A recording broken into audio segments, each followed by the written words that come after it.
Student, ये मैं नया वीडियो लेके आया हूँ। वीडियो में मैं आज पढ़ाने जा रहा हूँ रिग्रेशन एनालिसिस। ये बेसिकली आईएससी बोर्ड पे से रिलेटेड टॉपिक है और ये सेक्शन सी का पार्ट है। जो बच्चे सेक्शन सी अप्लाई करेंगे उन बच्चों के लिए ये है रिग्रेशन एनालिसिस। बेसिकली आपने 11th में पढ़ा होगा, एक वर्ड पढ़ा होगा कोरिलेशन। कोरिलेशन क्या चीज़ है? दो वेरिएबल के बीच का रिलेशन। रिग्रेशन हमें ये बताता है कि अगर दो वेरिएबल्स के बीच में जो रिलेशन है वो आपस में रिलेशन में रहते हुए एक दूसरे के ऊपर क्या इफेक्ट करते हैं, एक चीज़ के बढ़ने से दूसरी चीज़ की वैल्यू पर क्या इफेक्ट पड़ता है, तो वो चीज़ हम रिग्रेशन एनालिसिस में पढ़ते हैं। बेसिकली रिग्रेशन एनालिसिस में हम दो चीज़ पढ़ते हैं, regression line y on x और regression line x on y। इनको हम लाइन ऑफ बेस्ट फिट भी कहते हैं। रिग्रेशन लाइंस में हमें दो चीज़ निकालनी होती है, regression line x on y और regression line y on x। अगर हम कोई आपके पास इस वाले चैप्टर से रिलेटेड टॉपिक जो है, इसमें जो भी क्वेश्चन आएंगे उसमें बेसिकली पूछा जाएगा regression line y on x कौन सी है, regression line x on y कौन सी है। तो आपके पास जो लाइनें दे रखी होंगी, तो जिस लाइन को अगर आप regression line y on x consider करते हैं उस लाइन को आप y equal to mx plus c में कन्वर्ट कर लीजिए। जो भी लाइन गिवन है आप अपनी मर्जी से किसी एक लाइन को regression line x on y मान लीजिए और किसी एक लाइन को regression line y on x मान लीजिए। जिस लाइन को आप regression line y on x मानेंगे उस लाइन को y equal to mx plus c में कन्वर्ट कर दीजिए। उसके बाद ये m जो है उस लाइन का स्लोप कहलाएगा और इसको byx सिंबल से रिप्रेजेंट किया जाएगा। byx का जो रिजल्ट होता है वो byx बराबर होता है r standard division y upon standard division x। byx को हम रीड करते हैं regression coefficient y on x। यहाँ पे स्मॉल r रिप्रेजेंट करता है कोरिलेशन को। This symbol is represent standard division of y, this symbol is represent standard division of x। Variance होता है स्टैंडर्ड डिवीजन का स्क्वायर। और हमेशा याद रखिए equation of regression line y on x को रिप्रेजेंट किया जाता है y minus Y bar equal to byx x minus x bar. जब आपसे regression line x on y पूछा जाएगा तो आप रिग्रेशन जो भी आपके पास लाइन गिवन होंगी इसको, तो आप उस रिग्रेशन लाइन जिसे आपने माना होगा regression line x on y, तो उसको x is equal to my plus c में कन्वर्ट कर दीजिएगा। इस कंडीशन में जो y का मल्टीपल पार्ट होगा यानी y का जो कोएफिशिएंट होगा उस लाइन का स्लोप कहलाएगा। उसको यहाँ पे bxy से रिप्रेजेंट करेंगे और bxy इज इक्वल टू होता है r standard division x upon standard division y। bxy को रीड करते हैं रिग्रेशन कोएफिशिएंट और x ऑन y और इक्वेशन ऑफ रिग्रेशन लाइन होता है x ऑन y की रिग्रेशन लाइन की इक्वेशन होती है x minus x bar is equal to bxy y minus Y bar. अब आप यहाँ पर x बार और y बार का मीनिंग क्या है? x बार और y बार का मतलब है x regression line y on x और x ऑन y दोनों लाइन जिस पॉइंट पर इंटरसेक्ट करते हैं उस इंटरसेक्शन पॉइंट के कोऑर्डिनेट को x बार और y बार कहते हैं। हमने अपनी मर्जी से दो रिग्रेशन लाइन गिवन थी, उनमें से एक लाइन को regression line y on x मान लिया था, एक लाइन को हमने regression line x on y मान लिया था। उसके बाद हम क्या करते हैं byx और bxy निकालते हैं। byx और bxy जो हमारे आते हैं उनका रिजल्ट उनको मल्टीप्लाई करते हैं। अगर उनका मल्टीपल लेस देन 1 या 1 से छोटा आता है तो हमने जो एज्यूम करा, इट्स मीन जो लाइन हमने y ऑन x मानी वो लाइन y ऑन x कहलाएगी और जो लाइन x ऑन y है वो x ऑन y कहलाएगी। लेकिन अगर byx और bxy जो हमने निकाला उसका रिजल्ट 1 से बड़ा आ गया तो इसका मतलब जो लाइन को हमने y ऑन x एज्यूम किया था वो लाइन y ऑन x ना कह के x ऑन y कहलाएगी और जो लाइन हमने x ऑन y जिस लाइन को एज्यूम करा था वो x ऑन y ना कहला के y ऑन x कहलाएगी।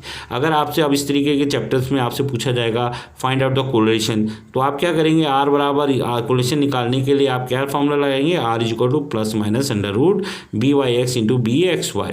अब हमेशा याद रखिए byx और bxy हमेशा दोनों रिजल्ट सेम साइन के आते हैं। अगर ये प्लस साइन का आएगा तो ये भी प्लस साइन का आएगा, अगर ये नेगेटिव आएगा तो ये भी नेगेटिव आएगा। तो आप जब byx और bxy निकालते हैं, अगर byx पॉजिटिव साइन का आएगा तो bxy भी पॉजिटिव साइन का आएगा, तब आप r पॉजिटिव साइन लेकर निकालेंगे। लेकिन अगर byx नेगेटिव साइन के साथ आएगा और bxy भी नेगेटिव साइन का होगा तब आप यहाँ पर नेगेटिव साइन लेके r की वैल्यू को फाइंड आउट करेंगे। byx और by निकालने के लिए ये बेसिकली फॉर्मूले हैं। यहाँ पर n का मतलब है नंबर ऑफ ऑब्जर्वेशन, जो नंबर ऑफ डाटा आपको गिवन होंगे। इस तरीके से हम यहाँ पर given regression lines x on y और y ऑन x में जो भी चीज़ें हमें गिवन है उनको किस तरीके से फाइंड आउट करना है ये मैंने आपको बताया है। अब मैं कुछ एग्जांपल से आपको समझाने की कोशिश कर रहा हूँ इस टॉपिक को। जैसे कि आप देखिए क्वेश्चन गिवन है, if r is equal to 0 show that the two line of regression are parallel to the axis. अब आप देखिए मैंने regression line y on x को मैंने ये इस इक्वेशन से रिप्रेजेंट करते हैं और बी वाई एक्स को r standard division y upon standard division x से रिप्रेजेंट करते हैं। तो बी वाई एक्स की वैल्यू जब मैंने यहाँ रखी, उसके बाद मुझे गिवन था r इज इक्वल टू 0, तो मैंने यहाँ r इज इक्वल टू 0 तो रखा, तो मेरे पास रिजल्ट आया y minus Y bar equal to 0, it's means y equal to Y bar, यानी कि show the line is parallel to the X axis. अब आपके पास regression line X on Y है, तो उसको हम इस तरीके से इस इक्वेशन के थ्रू रिप्रेजेंट करते हैं और बी एक्स वाई को हम यहाँ पर इस रिजल्ट से रिप्रेजेंट करते हैं। यहाँ पर ये वैल्यू पुटअप करी मैंने बी एक्स वाई की, और आर की जगह जब मैंने 0 रखा तो मेरे पास रिजल्ट आया X minus x bar is equal to 0, तो X is equal to X bar. X is equal to X bar एक ऐसी लाइन को रिप्रेजेंट करता है जो पैरेलल टू वाई एक्सिस है। तो इस क्वेश्चन में यही बताना था कि अगर आर 0 होगा तो दोनों जो रिग्रेशन लाइन होंगी वाई ऑन एक्स और एक्स ऑन वाई वो ऐसी बनेंगी जो पैरेलल टू एक्सिस होंगी। अब देखिए एक क्वेश्चन और देखिए, इसमें लिखा है if the two regression coefficient are 0.8 and 0.2 what would be the value of the coefficient of correlation. यानी कि आपसे आर की वैल्यू पूछी है और रिग्रेशन कोफिशिएंट का मतलब है आपको regression y on b Y x और बी एक्स वाई गिवन है। यानी यहाँ पे मैंने अपनी मर्जी से regression coefficient y on x माना 0.8 को और regression coefficient x on Y माना 0.2 को। इसलिए regression coefficient y on x को रिप्रेजेंट करते हैं बी वाई एक्स से, ये 0.8 हो गया, और regression coefficient x on y को रिप्रेजेंट करते हैं बी एक्स वाई से, इसको 0.2 से यहाँ पर मैंने रिप्रेजेंट करा। फिर मेरे पास देखिए 0 बी वाई एक्स भी पॉजिटिव साइन है और बी एक्स वाई भी पॉजिटिव साइन है। मैंने r is equal to under root b Y x into b x y वाला फॉर्मूला लगाया और इस तरीके से मैंने कोरिलेशन आर की वैल्यू 0.4 निकाली। क्योंकि ये दोनों पॉजिटिव थे इसलिए आर की वैल्यू को मैंने पॉजिटिव साइन के साथ निकाला। अब देखिए एक क्वेश्चन और पढ़िए। देखिए इस तरीके का क्वेश्चन बेसिकली आपके टॉपिक में पूछा जाता है, इस टॉपिक से, और 4 नंबर का आता है। इसमें क्या है कि the line of regression of a set are given दीजिए, लाइन दे रखी हैं और ये डिफरेंट 1 2 3 4 5 ये 5 पार्ट जो हैं इस क्वेश्चन इन इक्वेशन से रिलेटेड क्वेश्चन है वो आपको निकालने हैं। तो देखिए सबसे पहले पूछा है the mean value of x and y. Mean value of x and y का मतलब होता है कि ये दोनों रिग्रेशन लाइन जो हैं वो एक दूसरे को जहाँ पर इंटरसेक्ट कर रही हैं उसके फाइंड आउट करने। मैंने एज्यूम करके चला कि ये दोनों लाइनें, मैंने लिखा है let intersect point of this line are X bar and Y bar. अगर एक्स बार और वाई बार इस लाइन की दोनों लाइनों के इंटरसेक्ट पॉइंट है तो ये पॉइंट दोनों लाइन पे लाई करेगा। दोनों लाइन पे लाई करेगा तो वो इसको भी सेटिस्फाई करेगा, इसको भी सेटिस्फाई करेगा। तो यहाँ पर मैंने इन दोनों एक्स और वाई की जगह एक्स बार और वाई बार रखा, तो ये 2 लाइन बन गई और इन दोनों को मैंने सिमिलटेनियसली आपस में सॉल्व करा तो मेरे पास एक्स बार की वैल्यू 13 और वाई बार की वैल्यू 17 आ गई। इस तरीके से मैंने पहले क्वेश्चन का जो जवाब था the mean value of x and y वो मैंने यहाँ पर फाइंड आउट कर दी। देखिए ऑलरेडी इस क्वेश्चन में आपको वेरिएंस ऑफ एक्स गिवन था 9, तो वेरिएंस ऑफ एक्स हम जानते हैं वेरिएंस जो होता है स्टैंडर्ड डिवीजन का स्क्वायर होता है। तो वेरिएंस एक्स की जगह मैंने 9 रखा तो मैंने इस तरीके से स्टैंडर्ड डिवीजन एक्स की वैल्यू 3 निकाल दी। और मैंने जो मेरे पास 2 रिग्रेशन लाइन दे रखी थी, मैंने ऑलरेडी आपको जो इस क्वेश्चन में शुरू में समझाया था इस टॉपिक में कि जब भी आपको इस चैप्टर में होगा तो आपके पास ऑलरेडी जब लाइन की गिवन होंगी रिग्रेशन लाइन तो उनमें से आपको अपनी मर्जी से किसी एक लाइन को regression line Y on x assume करना है और किसी को एक्स ऑन वाई एज्यूम करना है। मैंने इस क्वेश्चन में 8x मैंने 10y प्लस 66 को एक regression line Y on x assume कर लिया। तो मैंने ऑलरेडी आपको एक्सप्लेन करा था कि अगर आप किसी लाइन को regression line Y on x assume करेंगे तो उसको y equal to mx plus C की फॉर्म में कन्वर्ट कर देंगे। तो देखिए मैंने इस लाइन को y equal to mx plus C की फॉर्म में कन्वर्ट करा तो ये मेरे पास स्टेज बनी। तो जब मुझे मालूम है कि अगर y equal to mx plus C की फॉर्म में कन्वर्ट किया जाएगा तो ये m 4/5 ये किसको रिप्रेजेंट करेगा बी वाई एक्स को। तो बी वाई एक्स कितना हो गया 4/5। तो ये क्या B Y X means regression coefficient of Y on X. अब ये जो दूसरी लाइन है इसको मैंने regression line X on Y माना तो इसको मैंने x is equal to M Y plus C में कन्वर्ट करा और मैंने यहाँ m निकाला तो यहाँ मेरा m आया 9/20। तो मैंने देखा बी एक्स वाई की वैल्यू 4/5 और इसकी वैल्यू बी वाई एक्स की वैल्यू 4/5 और बी एक्स वाई की वैल्यू 9/20 आई और दोनों पॉजिटिव साइन की आई। और हमेशा याद रखिए जब भी आप इस तरीके के क्वेश्चन करते हैं तो उसके बाद यहाँ पर आपको एक स्टेप और करना पड़ेगा जो मैंने यहाँ पे शो नहीं करा है कि बी वाई एक्स और बी एक्स वाई को मल्टीप्लाई करके देखेंगे, उसका रिजल्ट अगर 1 या 1 से छोटा आएगा तो जो आपने एज्यूम करा वो सही। जैसे मैं यहाँ पर देखूँ 4/5 और 9/20 को मल्टीप्लाई करूँगा तो मेरा जो रिजल्ट आएगा वो 1 और 1 से छोटा आएगा। 1 के बराबर तो नहीं आएगा, या तो 1 के बराबर आ सकता है या 1 से छोटा आ सकता है, लेकिन 1 से बड़ा नहीं आना चाहिए। और इस कंडीशन को ये दोनों का मल्टीप्लिकेशन सेटिस्फाइड करता है। तो इसका मतलब जो मैंने एज्यूम करा कि 8x minus 10y plus 66 is equal to 0 तो ये line y on x assume करा था तो ये सही है, और इस लाइन को मैंने x ऑन y एज्यूम करा था तो ये x1 y ही बिल्कुल सही है। अगर ऐसा नहीं होता तो उल्टा हो जाता, तब ये वाली line regression line x1 y को रिप्रेजेंट करती है और फिर दोबारा से मुझे इसे x = my + c में कन्वर्ट करना पड़ता और फिर मुझे इसकी bxy की वैल्यू निकालनी पड़ती।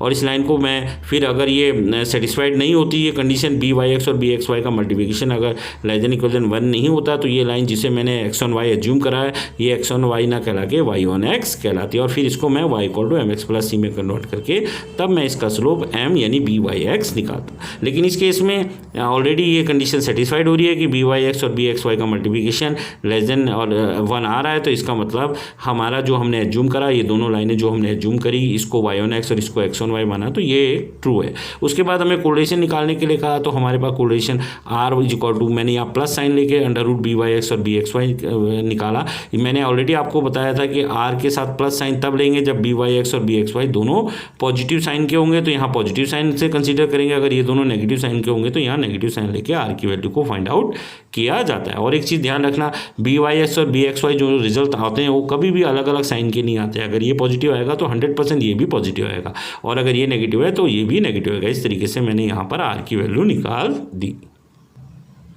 अब देखिए आपके पास byx = r standard division y standard division x होता है। r मैंने 3/5 निकाल दिया, स्टैंडर्ड डिवीजन y मुझे निकालना है, स्टैंडर्ड डिवीजन x मैंने 3 निकाला पीछे और मेरे पास byx 4/5 दे रखा था। इस तरीके से मैंने स्टैंडर्ड डिवीजन y की वैल्यू निकाल दी। पीछे मैं आपको समझा रहा था कि byx और bxy का सबसे पहले byx जब हम byx और bxy निकाल लेते हैं तो पहले हम इनका मल्टीप्लाई करके देख लेते हैं कि वो रिजल्ट 1 या 1 से छोटा है कि नहीं, क्योंकि अगर ऐसा होगा तो ही हमारा एजम्पशन सही होगा। इस वाले केस में मैं ऑलरेडी पीछे एक्सप्लेन कर चुका हूँ कि एजम्पशन हमारा हमने देखा। अब मैं यहाँ पर बता रहा हूँ आपको वो चीज़ जो मैं पीछे नहीं बता पाया था। byx और bxy का मल्टीप्लिकेशन किया वो <1 आया तो इसका मतलब हमारा एजम्पशन सही है। इसका मतलब ये लाइन जो है रिग्रेशन लाइन y1 x को और ये line regression line x1 y को रिप्रेजेंट करती है। अब आपके पास एक नेक्स्ट क्वेश्चन था कि x = 2 पर क्या वैल्यू होगी y की। याद रखिए जब x की वैल्यू दे रखी हो और y की वैल्यू निकालनी होती है और रिग्रेशन लाइन y/x में x की जगह 2 पुट अप कर देते हैं और y की वैल्यू निकल जाती है। और जैसे इस वाले को अब y की वैल्यू दे रखी है और आपको x की वैल्यू निकालने के लिए कहा जाता है तब y की वैल्यू आप रिग्रेशन लाइन x1 y में रखेंगे और x की वैल्यू निकाल लेंगे। इस तरीके से मैंने आपको रिग्रेशन लाइन का चैप्टर कंप्लीट करके दिखाया। आप उसके एग्जाम्पल कीजिए और जो मैंने सिंपल 2 फॉर्मूले लगाए उन्हीं फॉर्मूले से सारे क्वेश्चन हो जाते हैं। कोई और फॉर्मूले लगाने की ज़रूरत नहीं है। जैसे dxy dx dy वाले भी दे रखे हैं, आप एग्जांपल देखेंगे उसमें रिग्रेशन वाले चैप्टर में तो आपको उनको करने की ज़रूरत नहीं है। सारे के सारे इन्हीं 2 फॉर्मूले से क्वेश्चंस हो जाते हैं। और ये केवल चैप्टर जो है ISC बोर्ड में है, ये CBSE के लिए नहीं है। लेकिन अगर बच्चे CBSE के करना चाहते हैं तो कर सकते हैं क्योंकि कॉम्पिटिशन में ये बेसिकली पूछा जाता है।